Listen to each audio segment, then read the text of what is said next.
O Senhor esteja convosco. Proclamação do Evangelho de Jesus Cristo segundo Mateus. Naquele tempo, Jesus tomou consigo Pedro, Tiago e João, seu irmão, e os levou a um lugar à parte sobre uma alta montanha.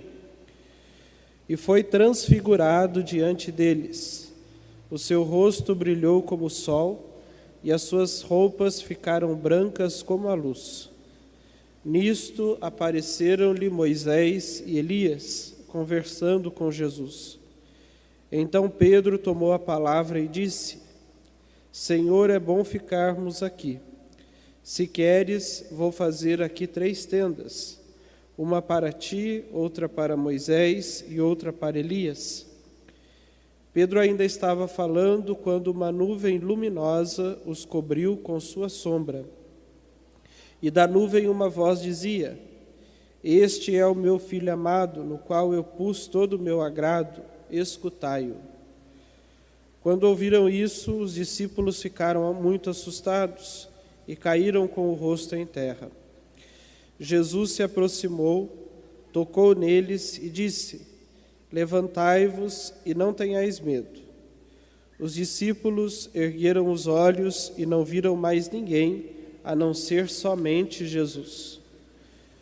Quando desciam da montanha, Jesus ordenou-lhes: Não conteis a ninguém esta visão, até que o Filho do Homem tenha ressuscitado dos mortos.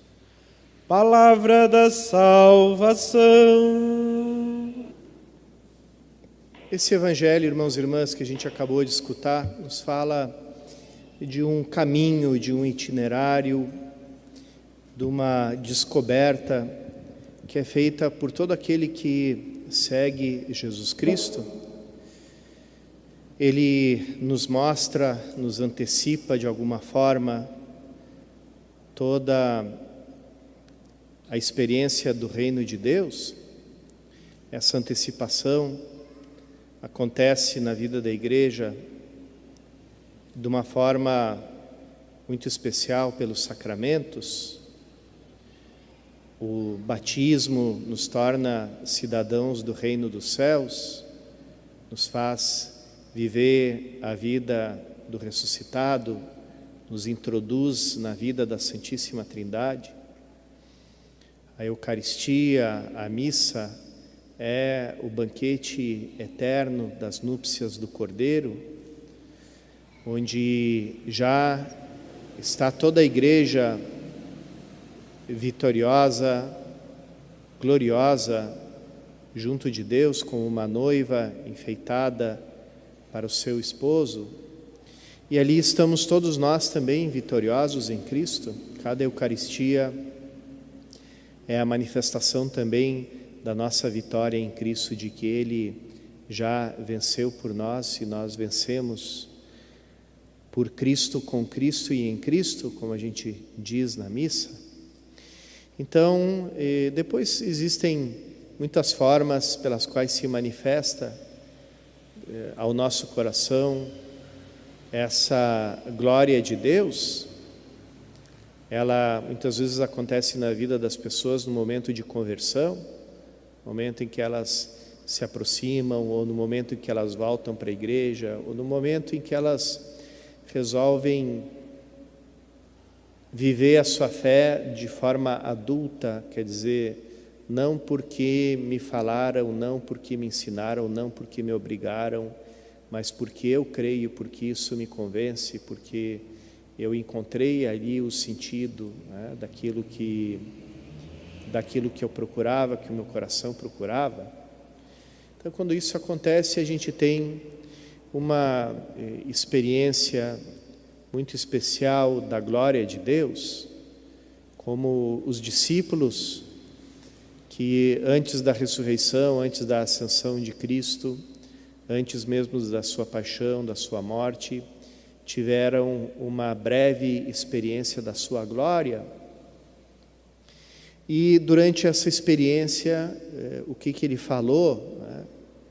Ali aparecem os representantes do Antigo Testamento, tanto a parte narrativa que fala dos acontecimentos passados, representada por Moisés, como também a parte futura, a parte que se projeta para o futuro. Então, a memória do passado e a visão, a espera e a expectativa do futuro, que é a própria do livro dos profetas, representados por Elias, né, o profeta por excelência, o modelo de profeta. Então, tanto a memória do passado como a memória do futuro do Antigo Testamento conduz para Cristo, leva a Ele, e depois já não é mais Moisés e Elias que falam, a voz deles se cala e se escuta a própria voz de Deus. E a própria voz de Deus o que diz? Esse é o meu filho muito amado, escutai o que ele diz, escutai-o, ouvi-o. Então não é mais o testemunho de Moisés nem de Elias, não é mais o testemunho do Antigo Testamento, que é o testemunho definitivo. O testemunho definitivo é o do próprio Filho de Deus. Então, as outras vozes se calam e os discípulos não veem mais as figuras do Antigo Testamento. Eles veem somente Jesus, só se encontram com Ele e a partir dali só vão se deixar guiar por Ele.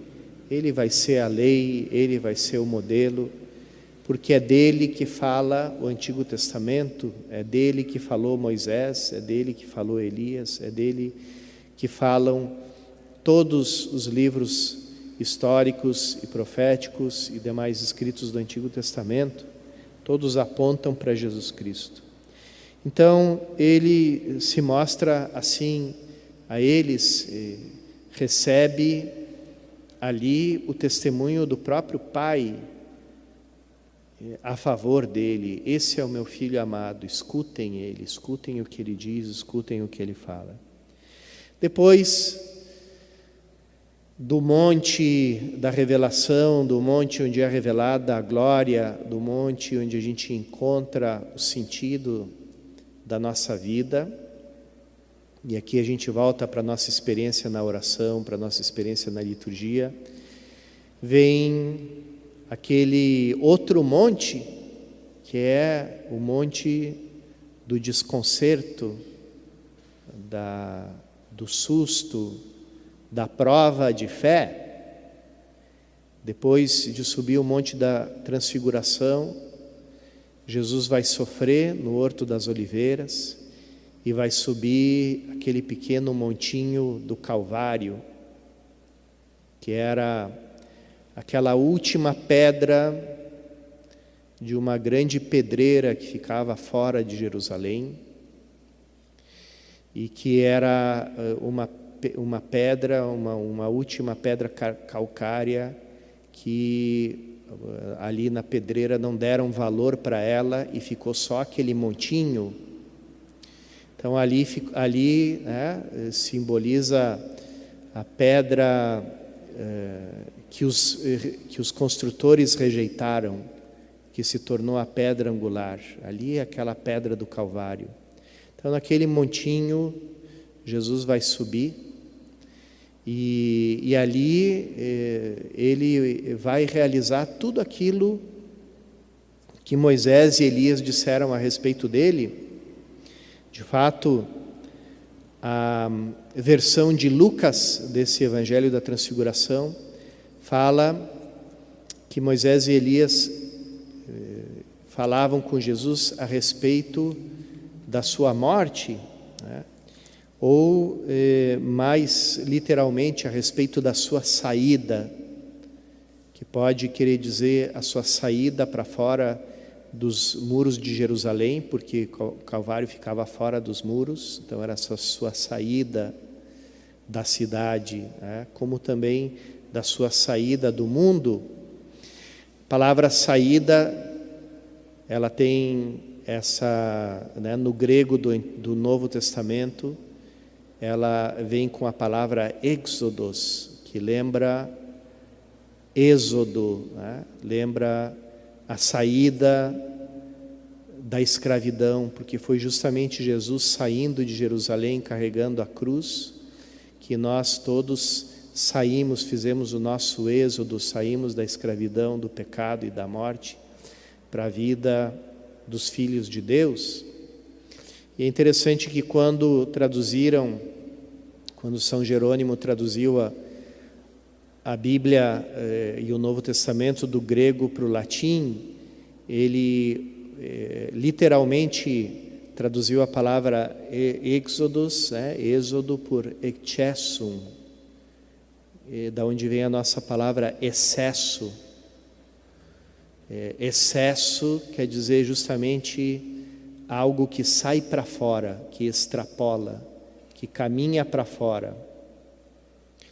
E os padres da igreja também meditaram sobre essa tradução, dizendo realmente aquilo que Jesus fez foi um excesso de amor, um excesso de misericórdia, um excesso de humildade, um exagero, algo que só alguém tomado de uma grande paixão poderia realizar, o excesso de amor. E é justamente esse excesso que Jesus vai manifestar ali nesse outro monte, no Monte Calvário. E isso também acontece com a nossa vida. Quantas vezes as pessoas, depois de um tempo de muito fervor na sua oração, na sua fé, começam a vir dificuldades, aquele primeiro fervor acaba e a pessoa sente a sua fé balançando e pensa: o que aconteceu com a minha fé? Será que tudo aquilo que eu vivi foi uma ilusão? Será que aquilo foi só uma impressão minha? Será que aquilo não era verdade?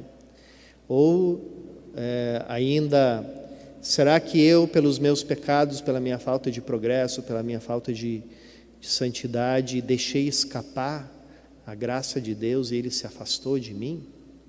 Então ali também a gente experimenta o abandono da cruz e a gente diz, unidos a Cristo, no alto da cruz: meu Deus, por que me abandonaste?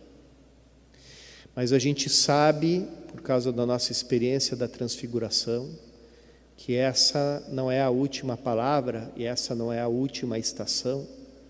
Depois vem a glória, vem a ressurreição, vem a vitória do Filho, que já era prometida e já se mostrava no Monte da Transfiguração. E por isso, essa nossa memória da transfiguração de Cristo nos fortalece na nossa fé, não deixa que a gente se escandalize quando a gente experimenta na nossa vida a dor, o sofrimento, a morte, a perda, o desconcerto, a decepção, e tantas coisas que acontecem. Pelo contrário, ali a gente lembra as palavras de Moisés e Elias: é necessário que tudo isso aconteça. Pela cruz se chega à luz. Se eu transformo a minha vida em oferta, eu ofereço ela com Cristo, por Cristo e em Cristo. Então me uno à oferta dele, e me unindo à oferta dele, me abraço mais firmemente com ele. Que eu não posso deixar de lembrar aquela oração própria de quem ama, de Santa Gema Galgani, que falava a Jesus como um esposo, como alguém que está abraçando o seu esposo, e dizia: Senhor Jesus, quando a minha cabeça se aproximar da tua, me faz sentir os espinhos. Quando a minha boca se unir à tua, me faz sentir o fel. Quando meus ombros encostarem nos teus, me faz sentir os flagelos. Então, era aquela pessoa que no seu sofrimento entendia que mais do que nunca estava perto do amado, porque Jesus só admite na intimidade da sua cruz aqueles quem Ele quer manifestar um amor todo especial. Então, no meio da nossa cruz, no meio do nosso sofrimento, no meio das nossas dificuldades, a gente não pode se dizer que acabou a nossa experiência de Deus. Pelo contrário, ali, apesar de que a gente fica numa aridez total, numa secura total, numa escuridão total, ali está se consumando e está se aperfeiçoando, e o nosso amor está passando pela barreira da morte para chegar à ressurreição. Vamos pedir nessa transfiguração de Jesus que Ele nos dê esse olhar de fé e que a gente se deixe conduzir somente por Ele. Esse é o meu Filho bem amado, escutai o que Ele diz.